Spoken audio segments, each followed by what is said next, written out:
Vamos aproveitar os nossos 50 minutos aí para falarmos de um assunto muito importante, que foi hoje a questão do arcabouço, o lançamento desse projeto do Haddad. E eu te confesso que eu ainda não tenho uma noção exatamente qual é a noção eu tenho, mas eu não sei exatamente se é bom ou é ruim. E nós precisamos entender o que muda diante do teto de gastos e se existe a possibilidade de redução da taxa de juros. Tá, então vamos lá, Joaquim.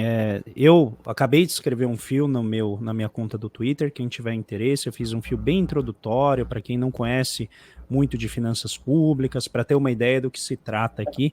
Então fica lá um pouquinho mais descrito, né? Mais em formato já de leitura. Então eu vou aqui seguir um pouco esse espírito, de mais a gente tentar entender, né, qual é o núcleo, qual é o principal propósito desse marco fiscal, porque eu acho que é até mais importante do que a gente já tirar conclusão agora, em que tem muitas coisas ainda por serem definidas. Tá? Então o que foi apresentado hoje é o que a gente chama de desenho conceitual, tá? E uma proposta de parâmetros, que eu vou explicar daqui a pouco, que indicam a intensidade do ajuste fiscal que o governo Lula pretende fazer agora neste mandato. Então são essencialmente essas duas coisas que eu gostaria de apresentar rapidamente, aí a gente vai conversando para ver quais outras dúvidas, outros problemas aparecem, tá? Então, esse novo regramento fiscal, essa nova regra, ela substitui o teto de gastos, uma vez que ela for aprovada pelo Congresso, então ela ainda é só uma proposta, e a principal característica dela é reverter a tendência de redução do Estado que o teto de gastos impôs. Então, o teto de gastos, ele obrigava os gastos do governo a crescer apenas pela inflação do ano anterior, o que em termos reais significava congelar a quantidade, né, o valor do gasto ao longo de 10 anos renováveis por mais 10 anos. Então, se houvesse crescimento real da economia, como o gasto estava congelado apenas pela inflação passada, então a tendência era que o gasto fosse perdendo participação no PIB ao longo do tempo. Então você ia diminuindo o tamanho do Estado na economia. Então existia uma tendência linear de ir diminuindo o tamanho do Estado na economia. O ponto-chave que eu considero, assim, na comparação com o teto de gastos, é que o novo regramento fiscal, ele tem um piso de gasto que cresce 0,6% em termos reais ao ano. Então, pelo menos, em vez de cair ao longo do tempo, o gasto público tende a crescer em termos reais todo ano, pelo menos, pelo valor de 0,6% com relação ao valor do ano anterior. Tá? Então não é que ele cresce 0,6% do PIB, ele cresce 0,6% em termos reais. Então ele reverte o gasto, diminui o tamanho do Estado de maneira bastante acentuada, e este aqui ele mantém o gasto público crescendo ao longo do tempo. Independentemente do que ocorra com a receita, este crescimento mínimo do gasto, ele ocorre. Tá? Então essa é a principal diferença. Agora, quais são então os principais aspectos desse marco fiscal? Primeiro, ele tem uma banda de variação do gasto público, que pode variar entre esse 0,6% que eu acabei de falar e os 2,5% ao ano. Então isso significa que, a partir do comportamento da receita, então imagina que a receita cresceu 2%, o gasto público tem um fator ali de 70% que vai determinar o quanto ele vai crescer com relação à receita. Em outras palavras, a receita do governo cresceu em termos reais, acima da inflação, 2%. Vamos imaginar agora, até junho de 2023. O governo tem que apresentar a lei de diretrizes orçamentárias em 2024. Então, em junho, ele verifica quanto que cresceu a arrecadação nos últimos 12 meses de junho de 2023 até, né, voltando lá para trás em julho de 2022. Aí ele vê lá, 2% acima da inflação. Então, o gasto para 2024, ele pode crescer 70% disso, em outras palavras, 1,4%. Então, no ano que vem, a gente pega o total de gastos desse ano, joga o valor da inflação, mais 1% é o quanto o gasto pode crescer no ano que vem em termos nominais. Isso significa o quê? Que a tendência, e aqui é o ponto, que é o gasto ficar flutuando de acordo com a receita. Então, isso é o que a gente chama de prociclicidade. O gasto é procíclico. Por que isso, em essência, não é muito bom? Quando o PIB cresce, a arrecadação cresce. Se você atrela o gasto à arrecadação, quando a arrecadação cresce, o gasto cresce. O que, em essência, não é ruim. Agora, o problema é quando a economia entra em recessão. O PIB cai, a arrecadação cai, em tese, por esta regra, o gasto também cai. Então, bem no momento que a gente precisa que o gasto cresça para sustentar a atividade econômica, que não está conseguindo dar conta, né, só com o setor privado e com o que a gente tem de investimento, o governo não pode gastar por essa regra. Por isso que ela é, do ponto de vista da defesa do investimento, do gasto social, ela é ruim. Porque bem no momento em que o gasto social é importante, o governo tem que cortar gasto. Para contornar ou mitigar, né, diminuir esse problema, então o governo colocou essa trava.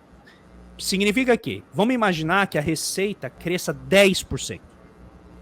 Então, pela regra, o governo poderia gastar 7% a mais. Só que se ele gastar 7% a mais, o que acontece? Ele não faz superávit primário, ele não faz poupança, isso vai gerar problema na segunda regra que a gente vai ver daqui a pouco. Então o governo colocou uma trava. Mesmo que ele possa aumentar o gasto em 7%, pela regra ele só pode ter um teto, ele só pode crescer 2,5%. 2,5%. O excesso vira superávit primário. Se a economia mergulhar, por exemplo, 10%, desculpa, a arrecadação mergulha 10%, tem uma variação negativa de 10%. Pela regra, o gasto deveria diminuir 7%. O governo foi lá e colocou a trava de 0,6% positivo. Então, em vez de diminuir o gasto cresce ainda que pouquinho. Tá? Estes parâmetros, eles podem ser regulados. Então, o governo agora, na proposta, apresentou esse intervalo de 0,6 e 2,5, porque ele tem a ver com a segunda regra, que é a regra do superávit primário. Então, vamos usar ela. Tudo bem até aqui, Joaquim? Você quer... Tudo certo. Não, quando você diz que caindo a economia, ainda assim você tem uma variação de 0,6 positiva. Exatamente. Sempre. Por isso que eu disse, é um crescimento basilar vegetativo. Todo ano, faça chuva, faça sol, o gasto vai crescer pelo menos 0,6%. Certo. E esses gastos que você chama são gastos que incluem os investimentos. Saúde, educação. Tudo. Aí, depois a gente pode falar um pouquinho de saúde e educação, porque ela voltou, os dois gastos voltaram às regras anteriores ao do teto, né, de ser 15% da receita corrente líquida para a saúde, 18% da receita líquida de impostos para a educação. Tá? Isso, inclusive, vai gerar, evidentemente, algum problema para outros gastos por conta, né, de como essas receitas, esse gasto em saúde e educação está montado. Mas isso, novamente, é um problema mais para frente. Então, voltando para a regra... Está sendo bem esclarecedor, eu gostei, eu acho interessante. Perfeito. Então, agora no superávit primário, então essa segunda regra. Até a edição do teto de gastos, a gente tinha uma regra definida lá pela Lei de Responsabilidade Fiscal que estabelecia uma meta para o superávit. Então, se tinha um número, tinha que ir lá bater 4% do PIB, 2% do PIB, 1% do PIB. Tá? Quanto maior esse superávit, significa que mais esforço, mais poupança o governo tem que fazer. Ou ele arrecada mais, ou ele gasta menos. E ele tem que atingir esse resultado. Então ele está tirando recursos da economia, seja por meio de arrecadação, ou ele está tirando gastos da economia, o que é tirar renda das famílias, tirar, né, investimentos e assim por diante. Então maior é o esforço fiscal que ele tem que fazer. Essa nova regra não põe um número. Ela faz como regime de metas de inflação, ela tem uma meta central e uma banda de flutuação, que pode variar, por exemplo, 0,25% do PIB para cima, 0,25% do PIB para baixo. Tá? Esta a banda que a equipe econômica apresentou hoje como, né, meio uma ilustração do que eles pretendem para esse período de até 2026. Muito bem, qual que é o problema aqui? O superávit primário, naquele caso que a gente viu, em que a arrecadação sobe 10%, mas o gasto só pode subir 2,5%, o que acontece? Você vai ter aí cerca de 5% de aumento de superávit, porque, né, a arrecadação que não vai ser gasta vai virar poupança para o governo poder pagar os juros da dívida e, eventualmente, se fizer uma poupança muito grande, pode até amortizar a dívida pública. Tá? Esse superávit maior, Vamos imaginar esse caso extremo, é evidente, isso não vai acontecer, eu estou usando esses números extremos apenas para ilustrar. Vamos dizer que ele rompa o teto dessa banda de superávit. Se ele romper o teto da banda de superávit, você liga para o Roberto Campos Neto e pergunta assim: Roberto Campos Neto, presidente do Banco Central, o que você gostaria de fazer com 3% do PIB a mais de poupança? O que você acha que ele iria dizer, Joaquim? Vamos pagar a dívida. Direciona para pagar os juros da dívida, direciona para diminuir a dívida pública, bem a lá Paulo Guedes. Tudo bem? O governo foi lá e falou assim: não, excedeu o teto da banda, este excesso pode ser gasto no ano seguinte na forma ou de mais investimentos ou eventualmente de mais gasto corrente. A gente ainda não sabe, porque o que vai ser feito com esse excesso da poupança, né, sobre o limite do superávit fiscal, a gente ainda não sabe. Isso agora está em disputa no Congresso. Tá? Entendi. Uma parte do Congresso quer direcionar tudo para investimento. Entendi. O André, significa o seguinte, que você faz um seguro contra uma crise futura, isto é. Isso. Exatamente. Cresci, o último ano do governo Lula, ele cresceu 9,7%, não foi isso? Quase 10%, o 2010. E aí depois você teve um crescimento menor. Por essa lógica, você teria sempre um colchão, ou você teria uma poupança. A ideia é essa. Para que quando houver a crise, eu tenho sobra, eu tenho uma poupança. E eu vou usar, inclusive, para enfrentar a crise. Me parece inteligente, viu? Isso, a ideia é você gerar esse efeito de um colchão de amortecimento que vai gerar dois impactos fundamentais. O primeiro é gerar essa poupança que abre um espaço para aumento de gasto no ano seguinte. Então, se no ano se apertou demais, no ano seguinte você consegue soltar. O outro efeito... Quando as pessoas gostam de usar, é claro que governo, Estado não é igual família. Sim, mas as pessoas gostam de usar a questão da família. É claro que é importante que você tenha uma poupança, que isso é educativo, porque você sabe que no período de vacas magras, você não vai sofrer tanto e você pode até superar aquele período, né? Isso, e aqui veio o ponto-chave do sofrimento. Vacas magras lembra José, por sinal. Exatamente, lá no Antigo Testamento. Diz que é o primeiro ciclo econômico de que se tem registro, né? Exatamente. Mas, então qual que é a ideia? Se você gerar essa poupança, duas coisas ocorrem. Primeiro, a tendência é as taxas de juros no mercado financeiro diminuírem, tá? Porque aí o mercado financeiro entende que o governo está cuidando da sua responsabilidade fiscal. E, novamente, isso não quer dizer que a gente tenha que atender, que isso seja tudo que tem que atender, mas este é um efeito, tá? E é um efeito positivo. Porque aí o juro fica baixo, o governo consegue rolar a sua dívida com um custo mais baixo, o Banco Central não tem motivo para elevar a taxa de juros, né? Supondo que o Banco Central esteja olhando para a economia, não o que esta diretoria do Banco Central anda fazendo. Então você tem uma situação que não apenas você gera recurso para o gasto no ano seguinte, como você também protege o governo de, vamos imaginar que você gerou uma sobra de 50 bilhões para o ano seguinte. Como as contas estão organizadas, o que acontece? Se o governo tiver que expandir em 300 bi, ele consegue, porque o endividamento não vai ser tão caro. Tá? Então, não apenas você gera o colchão, né, de liquidez, um colchão de amortecimento, aí, mas você também propicia uma possibilidade de expansão da dívida com um custo menor. Aí um ponto aqui que já surgiu numa pergunta, desculpa, eu esqueci o nome de quem fez, as despesas financeiras não estão, tá? O Haddad não assumiu aqui, né, qualquer postura revolucionária nesse sentido, ele simplesmente colocou ali o gasto padrão da maneira como o regramento fiscal sempre colocou, tá? Então, gasto financeiro continua sem teto, continua sem limite. Agora vamos imaginar o caso oposto, né? A gente imaginou e até porque o gasto financeiro, desculpe, isso tem a ver com a taxa de juros, não é isso? É resultado da taxa de juros pelo Banco Central. Então, está certo isso? Isso é comandado pelo Banco Central. Que não está na mão essa política monetária não está mais na mão do governo. Né? Isso, e esse é o motivo pelo qual meta de dívida é muito ruim, porque você tem várias coisas que afetam a dívida, além do gasto do governo. Então é muito ruim você colocar pressões que não tem nada a ver com a política fiscal, afetando, né, o medidor ali do seu desempenho fiscal, que seria a meta de dívida. Mas enfim, retornando, né, no caso de você ter, por exemplo, uma queda muito intensa, pode ser da arrecadação, ou mesmo alguma situação em que você gasta demais e o superávit mergulha, ele vai lá para o piso da banda, o que aconteceria? Então a gente viu o caso da recompensa, se você faz um superávit muito grande, no ano seguinte você pode gastar mais. Agora a gente tem a punição.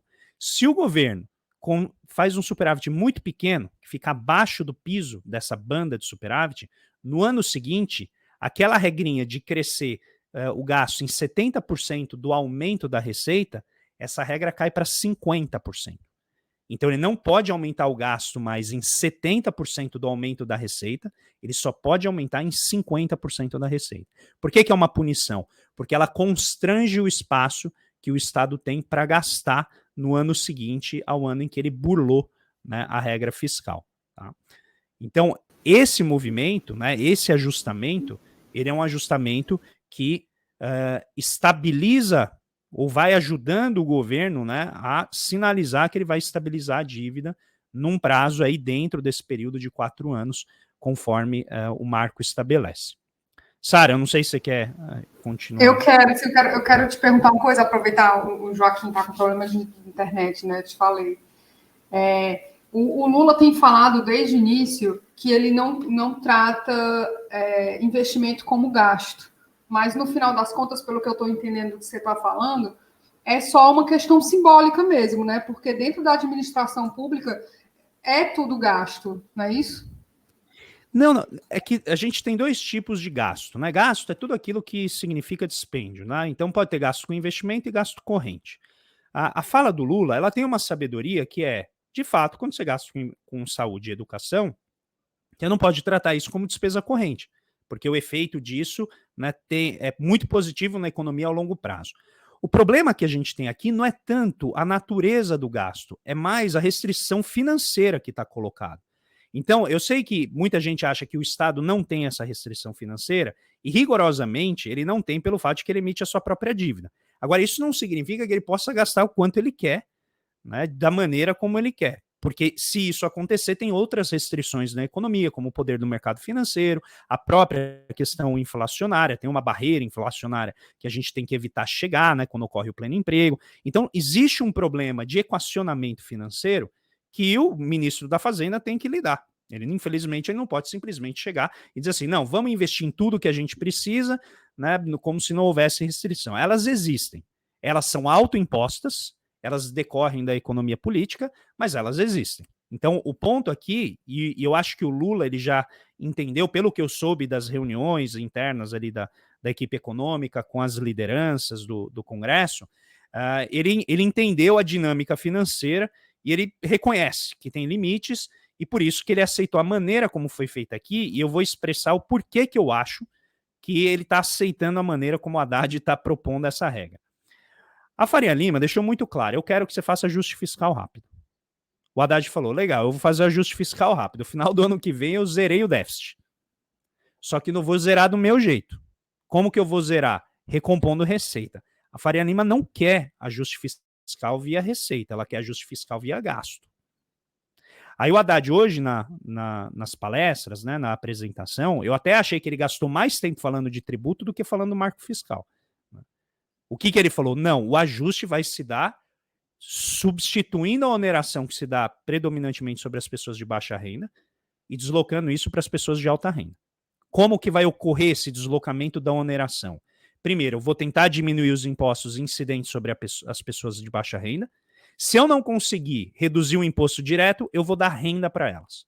Vou diminuir o fardo tributário, dando dinheiro para essas pessoas. Tá?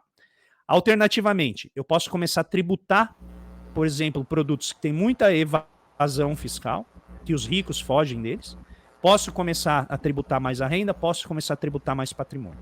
Então o Haddad diz, vocês dizem que eu preciso fazer rapidamente, eu aceito fazer rapidamente, mas eu vou fazer do meu jeito e eu vou fazer por meio de recomposição de receita.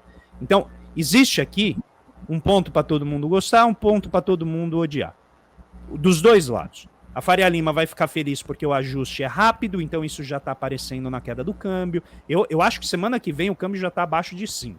Se a Faria Lima mantiver essa trajetória de receptividade com o marco fiscal, é possível que na semana que vem o câmbio já vá diminuindo mais. Os juros já caíram. Então ela está aceitando bem a questão do ajuste fiscal. Ela não está gostando muito da maneira como esse ajuste fiscal vai ocorrer. Do lado das pessoas que elegeram o presidente Lula, é evidente, todo mundo quer o quê? Investimento em massa. Quer restaurar 6, 7 anos né, de ponte para o passado, lá Michel Temer e Bolsonaro, e quer resgatar isso tudo. Tá? Então, não apenas, e é importante as pessoas entenderem isso, tem limitações financeiras nesse sentido, de como você vai atingir esse resultado, como tem uma outra limitação que é administrativa do Estado. Por exemplo, mesmo que a gente tivesse 3 trilhões de reais para gastar em investimento hoje, você tem uma série de limitações administrativas que te impedem de gastar isso esse ano. Às vezes licença ambiental, você tem uma série de gargalos, né, no processo de investimento que podem, inclusive, inibir, mesmo que você tivesse dinheiro. Com isso, eu não estou dizendo que a gente não deve investir, tá? Só estou dizendo que as restrições, elas são muito maiores, no sentido, muito mais numerosas do que, em geral, a gente acha que elas são. E eu acho que isso o Haddad tentou equacionar. Como eu sempre digo, é o pior emprego do mundo, Joaquim. Ninguém vai ficar feliz, né? Todo mundo vai ter algum motivo para ficar irritado e achar que ele está se rendendo ao outro lado. A Faria Lima acha que ele está se rendendo ao populismo, e quem está na base de apoio do governo Lula acha que ele se rendeu, né, diretamente a Faria Lima ou neoliberalismo. O André, eu perdi um pouco porque caiu aqui a internet, consegui recuperar de outra forma, mas para dizer para você que eu vou assistir esse trecho que eu perdi. Não, mas eu posso repetir. Não. Eu acho que a sua explicação. Mas esse ponto é importante. Não, eu acho que a sua explicação, desde o início, quando você colocou, já deu para apreender, saber qual é a lógica, qual é o sentido. Eu digo que essa explicação é muito. Você entende. Então, mas, Joaquim, eu vou insistir no ponto de te explicar. Eu acho que você já entendeu, mas eu acho que é legal porque eu quero ouvir a tua reação. Quando o superávit baixar para baixo do limite inferior da banda, o governo, no ano seguinte, ele só pode aumentar o gasto não mais em 70%, mas em 50%. Ele tem uma punição embutida na regra. Então, isso o obriga a voltar para o eixo do ajuste fiscal ao longo do tempo. Tá? Então, você tem a recompensa, que é gastar mais no ano seguinte, foi nesse momento que você saiu. Entendi. E tem a punição, que é quando o superávit cai abaixo do piso da banda. Tá? Então, note que o arranjo é feito de uma maneira a você só calibrar os valores. Então, por exemplo, você pode... Imagina que vence um governo muito mais progressista, com uma base muito mais progressista no Congresso do que esse mandato do Lula. Então ele chega lá e fala, não, eu não vou querer 0,6 e 2,5, eu vou querer que o piso seja 3% de crescimento e eu vou querer que o teto seja 5%. Tá. E aí, quando eu tiver uma queda do superávit abaixo do piso da banda, eu não vou punir diminuindo de 70 para 50. Eu vou punir diminuindo de 80 para 70. Então, o gasto cresce mais rápido e a punição também é menor. Isso vai ser refeito a cada eleição. Então, a ideia é que haja uma repactuação eleita pelas urnas e não um regramento feito por um governo que o outro sucessor tem que enfrentar. E ele tem que rever a meta, tem que redesenhar o marco fiscal, que foi o que o Temer fez. O Temer faz o teto de gastos, sabendo que quem ia sofrer com o teto de gastos era o sucessor, não era ele. O Temer, logo antes dele votar o teto de gastos, o que ele fez? Ele elevou o gasto, se eu não me engano, algo em torno de 0,8% do PIB. Ou seja, ele sobe a base de cálculo para que ele tenha menos restrição ao longo do tempo. Ele sabia que a restrição ia bater só no sucessor. Então essa regra, ela evita esse tipo de imposição de um mandato sobre o outro. Então, vamos imaginar que o próximo governante, vamos imaginar, o Lula se reelege. Aí ele está lá com as contas organizadas, tem espaço, a economia mundial crescendo, ele fala, não, então vamos agora pegar essa regra e a gente vai recalibrar esses parâmetros para que a gente possa, por exemplo, crescer mais. Entendi. André, existe algum país que já adotou algo parecido? Então, essa regra ela é uma síntese do regramento que os Estados Unidos usa e do regramento que a Nova Zelândia usa. Então, a Nova Zelândia, se eu não me engano, ela tem uma meta assim, de superávit, que é uma banda, mas ela também fixa um gatilho associado à dívida pública. Então, acho que eles colocam um teto lá de dívida, algo em torno de 50% ou 60% do PIB, mas é dívida líquida, né? Então, você pega a dívida bruta e tira os ativos do Estado, né? Reserva internacional, quanto que tem de dinheiro na conta única do Tesouro e tal, e você calcula essa dívida. Então, quando chega perto desse limite, tem os gatilhos que vão diminuindo o gasto, né? E vão segurando as contas até, né, conseguir reduzir o tamanho da dívida para um patamar em que você consiga aumentar o gasto de novo. Tá? Mas eles não têm a mesma promiscuidade que a gente tem de política monetária e política fiscal, né, em que uma afeta a outra aqui. Então, para eles é um pouco mais fácil usar o critério de dívida do que o nosso. Entendi. Ô, André, e a tua avaliação qual é? Você, como professor, ofereceu um cenário. Isso. Olha, tem aqui o argumento para criticar e tem aqui o argumento para elogiar. E a tua posição? Eu acho que eu gostei da regra do ponto de vista da construção dela. Eu achei a construção muito boa, porque ela é flexível, então ela tem um conceito bom, ela é flexível, ela tem esse problema da prociclicidade, né, de fazer com que o gasto caia junto com a arrecadação, mas também tem pisos para isso. Então, eu acho que a regra prevê essa flexibilidade. A minha única questão é o tempo do ajuste. Eu achei que a equipe econômica ofereceu um ajuste muito rápido. Isso significa, né, você sair de um déficit de 1%, eles já, sei lá, nem um mês atrás, não, menos que isso, 2 semanas atrás, o déficit previsto era de 1%. Agora já reduziu para meio, para 2023. E o ano que vem eles já zeram o déficit. Então, eu acho esse ajuste muito rápido, se ele for feito via gasto. Então isso me preocupa. Como que vai ocorrer esse ajuste? Pelas palavras do Haddad hoje, esse ajuste vai ocorrer por meio de arrecadação. Tá? Então, na minha visão, uma parte importante disso vai vir por meio de arrecadação. Eu tenho menos, vamos dizer, problema, menos resistência com isso do que fazer o ajuste via gasto no momento que a gente se encontra. Então, meu único senão é a rapidez do ajuste. Mas eu entendi que a equipe econômica quis deixar isso dentro do mandato do Lula, ele não quis estender isso mais para frente. Né? Sim, então, claro, nesse sentido, acho que eu gostei da construção, eu acho que tem coisas ainda para resolver. Por exemplo, uma coisa importante é o fato de você ter o piso da saúde e o piso da educação diferentes, né, com uma dinâmica diferente do restante do gasto do governo, pode implicar um esmagamento dos outros gastos, por exemplo, com inovação, ciência e tecnologia, cultura. Pela regra do gasto, sim, isso pode ocorrer. Aí, como o governo vai resolver isso, a gente vai ter daqui a pouco uma discussão que eu tenho certeza que na base de apoio do governo Lula vai ser incendiário. O Rogério Seron, que é o secretário de Tesouro, já levantou isso hoje, que é rever os pisos da saúde e da educação.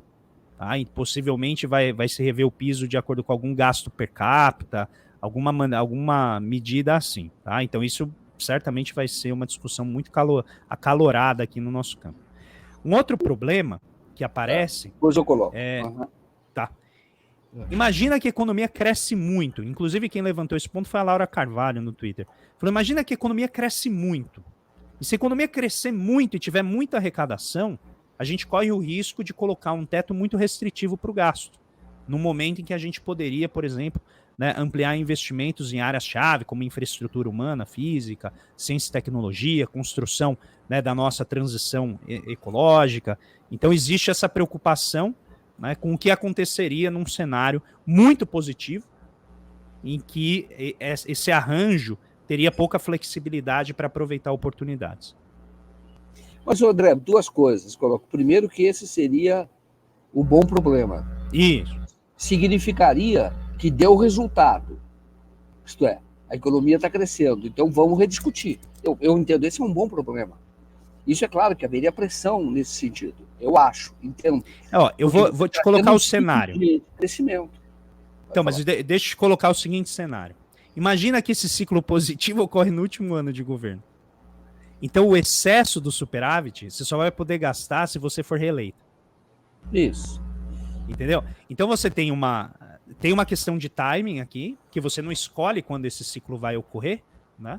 Então, isso pode ser um problema. E, novamente, não sei se vai ser. A regra é nova, ela não está nem totalmente definida. E como toda regra, né, você precisa ver como que ela vai se desenrolar ali ao longo da atividade econômica. Vamos só relembrar, quando o Temer vota o teto, ele achou que isso aí ia funcionar de maneira suave. Quem formulou o teto, né, eu brinco que são pessoas que têm uma mente muito simples, né? Imaginar que você vai impor uma situação como essa, vai fazer o Congresso correr atrás das reformas para ele não sofrer com o teto. É mais fácil o Congresso fazer o que ele fez, que é mudar a Constituição para acomodar as suas demandas, do que ir lá e fazer um esforço disciplinatório de gasto, né? Então, enfim, é uma regra incrivelmente restritiva. Mas, novamente, tinha ali, né, um otimismo que eu achava também muito exagerado. Mas agora, nesse caso aqui, eu tô achando que o otimismo nem tá grande, acho que tá bastante realista. Novamente, eu acho que a questão chave é qual é a flexibilidade desse ajuste que a gente está falando dentro do mandato do Lula.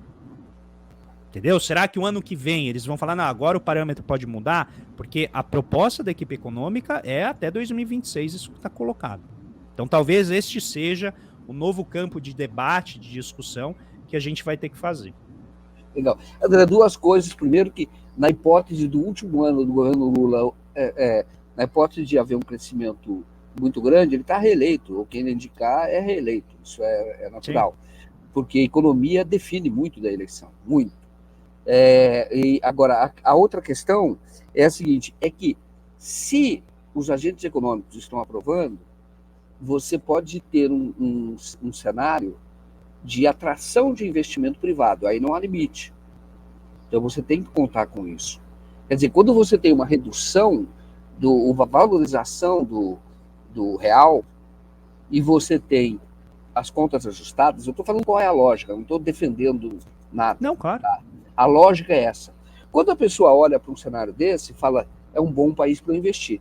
Sobretudo porque o Brasil está barato. Então eu estou dizendo o seguinte, começa a haver investimentos no Brasil. Então isso também gera um ciclo muito positivo. Estou só colocando porque tem esse efeito. E eu estou vendo pessoas, como você disse, que tenderiam a criticar o governo elogiando. Então, eu acho que isso é positivo, por quê? Porque o Lula, o que acontece? Ele está com 3 meses de governo e ali a tendência é que haja críticas. E quando você vê que num pacote que foi apresentado, que ninguém antes não sabia direito para onde ia, quando você começa a ver elogios dessas pessoas, você fala, bom, eu já vi isso lá atrás, no primeiro governo do Lula, quando ele começa a ser elogiado por pessoas que antes não elogiavam. Exato. E aí isso começa a gerar um vento a favor do país. Estou falando como de maneira pragmática, que isso revela um pouco até a cabeça do Lula. Né? O Lula, ele não abre mão de tentar conquistas para a classe trabalhadora, os mais pobres. Esse é o segredo dele. Agora, ele faz gestos, o governo dele, é verdade isso, ele aumentou o superávit primário quando ele estava no primeiro governo. Uhum. Ele faz gestos para o mercado gigantescos, dizendo o seguinte, confia em mim, eu não quero destruir ninguém, pelo contrário. E eu sei que o segredo do crescimento, quando o Lula cresceu daquela vez, eu criticava o Lula em algum momento, eu comecei a ver, mas as coisas estão dando certo. O que ele fez? Aí comecei a pensar, olhar, falei, o Lula fez uma coisa simples, ele abriu uma fronteira para o capitalismo. Entendeu? Ele pegou uma classe que não consumia e a que todo mundo quer. E o que aconteceu? Começou a consumir. Aí eu falei, bom, isso já aconteceu nos Estados Unidos, com a Guerra da Secessão, quando o fim da escravidão. Você teve uma incorporação brutal de pessoas no mercado. E isso fez com que ele criasse as bases para o crescimento. Aí, nos anos 90, a Alemanha fez a mesma coisa. Com a unificação da Alemanha, ela gerou uma economia muito mais poderosa. Aí eu falei, o segredo do Lula era esse. Entendeu?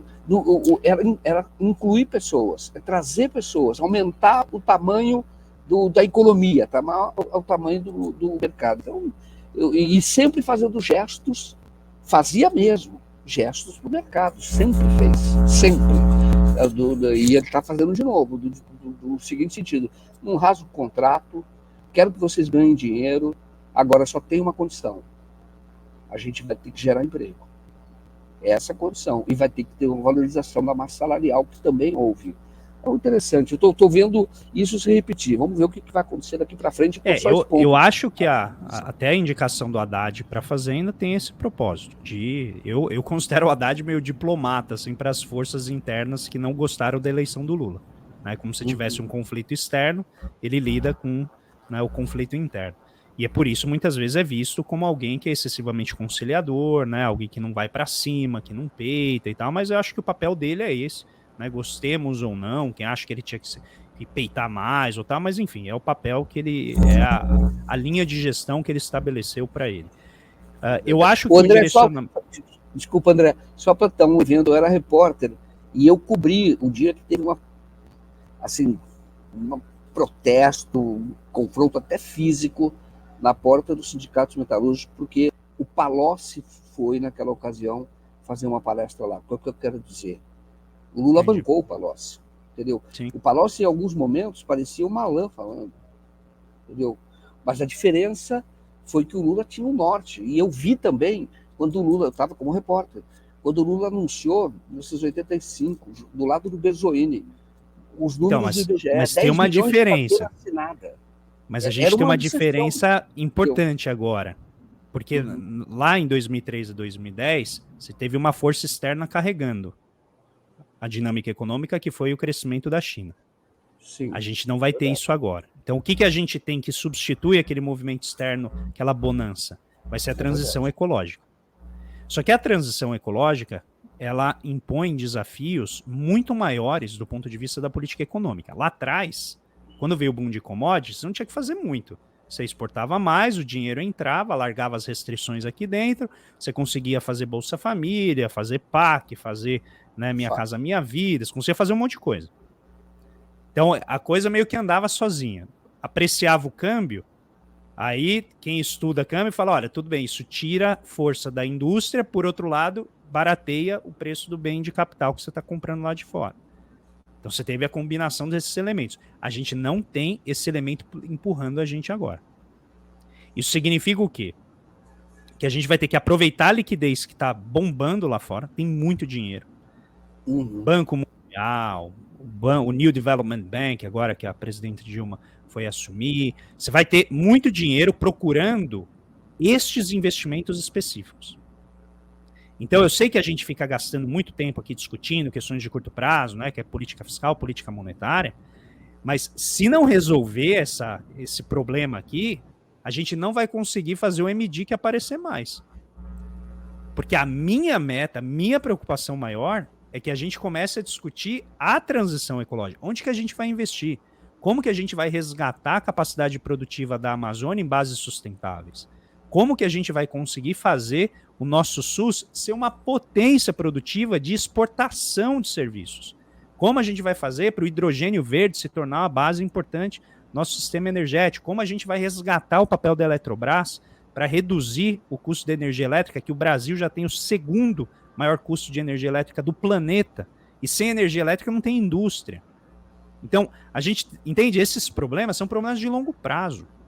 Claro. Qual vai ser o papel da Petrobras, né? A gente precisa superar o Roberto Campos Neto, parar de falar desse sujeito, para poder discutir os temas essenciais que vão nos levar nessa nova rodada, porque não tem a China para carregar a gente como carregou lá entre 2006 e 2010. E isso coloca um desafio para o governo Lula, que eu tratei até na minha última coluna da Folha, que é você oferecer essa agenda positiva articulada, em que você não vai discutir o problema do Banco Central com o risco de parecer essa fulanização. Você vai dizer, não, o Banco Central está atrapalhando que eu persiga esse projeto. Então eu vou lidar com o Banco Central como parte do projeto, não como uma luta avulsa, como a imprensa gosta, né, de destacar, como se o Lula não tivesse direito de questionar a taxa de juros que constrange a política governamental dele. Né? Para mim, eu nunca imaginei que fosse viver isso em vida, mas enfim. Então, se você redesenhar a ação, você consegue recolocar os desafios, eu acho, em outras bases. Fazer isso é trivial? Não. Não é trivial. É muito mais fácil eu vir aqui falar do que lá em Brasília o pessoal conseguir fazer isso. Mas o caminho é este. E eu acho que sem isso... eu só não quero dar a impressão que a gente não tem coisa para fazer, no sentido, não tem estímulo, não tem recurso. Tem. E aqui que volta o papel do BNDES, Joaquim. Porque o BNDES está sendo atacado de todos os lados na imprensa e pelo Banco Central. O que o Roberto Campos Neto, junto com o Conselho de Política Monetária, fizeram na última ata, na minha visão, é desvio de finalidade. Eles não podem incorporar na análise do regime de metas de inflação uma proposta de governo. O Banco Central não pode se pronunciar sobre proposta não executada de governo, proposta não aprovada de governo. Né? Assim, é uma atuação política, eu até escrevi no artigo que Boa. vai sair amanhã, o Banco Central se tornou um partido político clandestino ao fazer isso. Porque é muito, eu sei que parece forte isso que eu estou falando, mas é muito mais forte o que eles fizeram sob o Estatuto da Autonomia Operacional. Eu nunca imaginei ver uma ata assim. Ô André, você acaba de dar o título do corte para Sara, entendeu? Quando assim, o Banco Central se tornou um partido político clandestino, entendeu? Eu estava falando joia e é verdade. A hora que eu vi essa frase, guarda essa frase, esse é título, esse é fortíssimo. Não, muito é fortíssimo. O André, eu queria colocar para você, dentro do que você está falando, e isso é importante, o BNDES. Claro que aí nós temos a questão do petróleo hoje, mas o mundo está apontando para carros elétricos. Tá? Vai até ter uma fábrica chinesa na Bahia que vai fazer, e o Brasil, se você falou da Eletrobras, e a Petrobras retomou o projeto de geração de energia eólica, tá? Que ela tinha abandonado. Isso. O que é fantástico no Brasil, porque a Petrobras sabe do alto mar, ela sabe fazer plataforma, poderia, e o grande problema da energia eólica que é limpa é o custo do aluguel. Para ela fazer em terra, tem que alugar, e isso gera um custo muito grande. E no mar da União, então vai ter outra questão. Agora, o que eu falo para você, os ventos, parece um trocadilho, são favoráveis ao Brasil, que eu digo. Como quando você fala do Brasil vender, seria esse, se eu entendi bem, seria um projeto nessa área ecológica, entendeu? O Brasil atrair investimentos nessa área. A energia eólica é fantástica para isso. Então, quando você fala, a eletricidade vai crescer muito. A geração de eletricidade vai, porque vai ter muito. O carro consome uma enormidade. A oferta de radiação solar e oferta de vento que a gente tem no Nordeste é algo assim que gera inveja em todo mundo que desenvolveu essas tecnologias. Porque um dos grandes problemas não é só a tecnologia, né? É o insumo, é como você faz para gerar energia a partir daquele insumo, do vento ou da energia solar. Então, o Brasil tem um potencial enorme e não falta dinheiro para esse tipo de coisa. Não falta dinheiro pelo mercado financeiro, que acordou tardiamente e criou o ESG, né? Coisa do meio ambiente, sociedade e governança, para dizer assim, olha, agora a gente vai fazer aquilo que a gente criticava o BNDES por fazer, né? Que é marcar o dinheiro. É direcionar o dinheiro para certas atividades. O BNDES fazia isso, né, flagrantemente criticado por direcionar recursos. O mercado financeiro falou, nós vamos direcionar o recurso para áreas ambientalmente responsáveis. O governo chega e fala assim, eu também vou fazer. Então tem dinheiro do setor privado, tem dinheiro de organismo multilateral. Eu vi recentemente um texto do Larry Summers, que foi secretário de Tesouro do Clinton e um dos grandes responsáveis pela desregulação do mercado bancário americano que levou à crise de 2008. E ele, assim, ou seja, não é uma figura progressista. E ele escreveu um texto dizendo que o Banco Mundial precisa se atualizar e começar a investir pesadamente, ampliar o seu balanço e investir pesadamente na transição ecológica nos diferentes países. Isso. Ou seja, se isso acontecer, é mais dinheiro que vai estar disponível para projeto. Agora, se não tiver projeto, dinheiro não vem. Claro. E aqui vem um ponto-chave. Primeiro, é entender o complexo amazônico e o potencial tanto social quanto tecnológico que ele tem. Essas coisas não são triviais de fazer, os projetos são muito elaborados, requerem um grau de especialidade muito grande para você não causar mais dano do que benefício, né, que aconteceu quando a gente foi fazer Belo Monte, por exemplo, né, e toda a crítica que rodou em torno da hidrelétrica. Então, a gente está num novo momento de fazer política industrial, num novo momento de fazer, né, esses projetos de transformação. Mas aí tem uma segunda dimensão, que ela é geopolítica, essa me preocupa muito, porque eu não sei realmente para onde vai essa disputa entre Estados Unidos e China. E o Brasil entra bem no olho desse furacão, e eu acho que o Brasil não pode entrar sozinho. O que eu quero dizer com isso? O Brasil tem uma liderança, uma vocação de liderança regional que é insubstituível, e na minha visão, a maneira como a gente tem que se colocar nesse contexto geopolítico é unir as forças aqui da América do Sul, principalmente, se der da América Latina, para que estes projetos que a gente está conversando, eles sejam entre os países, eles envolvam todos os países. Então, 60% das reservas de lítio, que são usadas para fazer as baterias dos carros, estão ali, das reservas mundiais, estão ali na fronteira, né, Chile, Argentina e Bolívia. Então você tem tudo ali, aglutinado. 60%.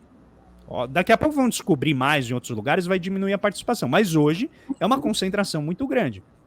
Se você deixar cada país usar aquela reserva, eles vão vender isso na forma de recurso primário. Agora, se tiver um projeto de investimento articulado entre os países, a gente vai começar a processar esse recurso, vai começar eventualmente, talvez não vender a bateria, mas vender, né, pelo menos uma parte mais elaborada desse processo produtivo. Só que isso não vai ocorrer se deixar os países agirem sozinhos. Porque é muito mais fácil cada um fazer aquilo que gera o retorno mais rápido para a pessoa, né, para a empresa, e não necessariamente o que gera o retorno melhor para o país ao longo do tempo. E isso só vai ocorrer com uma articulação, por isso que resgatar o Mercosul, resgatar as atividades coordenadas e conjuntas entre os países é tão importante quanto você, por exemplo, ter um projeto de desenvolvimento abstrato, né, no sentido, vou investir nesses setores, vou investir nesses outros, porque essa união vai permitir que o Brasil se coloque internacionalmente de uma maneira, primeiro, a impedir eventuais golpes, porque eu não acho que os Estados Unidos vão ficar muito tranquilos com essa aproximação do Brasil com a China, tá? Principalmente fazer esse acordo, né, sem usar dólares. A gente sabe que os Estados Unidos não ficam felizes quando isso ocorre, quando o Brasil tem, né, uma soberania muito expansiva. Então pode ter retaliação, não sei se vem na forma de golpe, não sei se vem na forma de retaliação comercial ou de outra maneira, mas eu tenho muito medo disso, no sentido de como isso pode bloquear, né, o desenvolvimento do nosso processo de desenvolvimento. Então, em face disso, é melhor ir todo mundo junto. É melhor você se apresentar como um bloco regional, como a União Europeia se apresenta para os Estados Unidos, do que a gente ir lá, cada um por si. Então, eu vejo essas coisas muito conectadas. E isso passa, Joaquim, já vou terminar, por como a gente vai ajudar, do ponto de vista diplomático e comercial e financeiro, a Argentina a solucionar a sua crise. Que é vantagem para o Brasil, resolver o problema da Argentina é vantagem para o Brasil. Totalmente. É isso. Não é, eu falo isso, quando fala se ajudar, as pessoas, é caridade. Não é caridade. Não é caridade. O que a gente vende para a Argentina é ótimo para as nossas empresas, porque usa empresas industriais, são empregos de qualidade, entendeu? A tonelada de exportação vale muito mais em termos de dólares do que o que a gente vende para a China, por exemplo. Então, reestruturar essas redes de comércio não é meramente, né, intrapeso e real, não. A gente está falando de efeitos muito positivos sobre a cadeia produtiva nacional. É verdade. Perfeito. Eu vou chamar a Sara, que nós vamos ter que encerrar aqui por causa do tempo. Começamos um pouco depois, mas está muito boa a conversa. Gostei. Sara?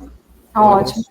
Tem um monte de colocação aqui. Eu vou ler o mais rápido possível. O Leonardo fala assim: vamos ter uma arrecadação muito superior devido ao novo sistema de escrituração digital chamado e-social. O Américo Machado fala assim: André, como é que você vê a questão do chamado tripé macroeconômico, inflação, câmbio e ajuste fiscal, dentro do contexto desse novo marco? E aí ele terminou falando Recife na luta, não posso deixar de falar do Recife, né? O perfil Observar e Absorver, do Ardo Marinho, ele está falando que essa linguagem não é acessível às pessoas. Aí fala, a população descolarizada, da base da existência social, não entende nada do que vocês estão falando. Eu até fui olhar o fio do André no Twitter, e até pela estrutura do Twitter, né, André? Ele é bem mais fácil, assim, de entender. Deixa eu ver o que mais. O Celso perguntou se está incluído o pagamento da dívida pública. E algumas pessoas aqui no chat perguntaram se é uma evolução do teto de gastos, né? Você já falou que pode não ter deixado ninguém 100% feliz, como a Tabet falou, mas pelo menos foi aprovado, né? A gente aparentemente saiu daquela garra neoliberal do Temer, é isso? Exatamente, eu colocaria dessa forma. Maravilha. André, para fazer o encerramento, a palavra é sua. Não, eu estou mais do que satisfeito, só quero agradecer pelo convite. Existe realmente assim, essa dificuldade de a gente tratar de temas que têm um nível de abstração, um nível de complexidade alto, de uma maneira que pessoas que às vezes nunca pensaram, né, sobre isso, não têm contato com isso, conseguem acessar, né? Isso é um trabalho, acho que de longo prazo, né? A gente não vai resolver isso numa live. Só para você ter uma ideia, Sara, eu frequentemente recebo pedidos assim: André, me explica o marco fiscal em 1 minuto e meio num vídeo. Aí eu falo assim: olha, eu posso explicar em 1 minuto e meio, mas vão ser, sei lá, uns 30 vídeos de 1 minuto e meio, porque tem muita coisa por trás, tem muito conhecimento por trás, então eu faço aqui a meia-culpa, né, de eventualmente não apresentar de uma maneira acessível para toda a população, mas se alguém aqui já tiver saído daqui com um entendimento um pouco melhor, eu já me dou um pouquinho, fico um pouquinho mais satisfeito. Mas agradeço demais aí pelo convite. Eu gostei muito da explicação, para mim ficou muito claro, então só tenho que te agradecer por estar aqui, quero continuar contando com as suas participações, porque a gente percebe que você tem uma visão daquilo, do micro, daquilo que foi feito, e também você tem uma visão sobre o cenário, sobre o todo, e eu acho isso fantástico. Então, quando você falou da transição ecológica, saindo como oportunidade para atrair investimentos privados, a gente entrou nesse assunto, eu achei que foi bem bacana. Eu acho para mim, é um conceito não, mas é uma abordagem original. Agradeço. Obrigadão, Joaquim. Obrigado, Sara. Boa noite para todo mundo que nos acompanhou aqui. Boa noite. Um abraço e até mais. Tchau. Tchau, tchau.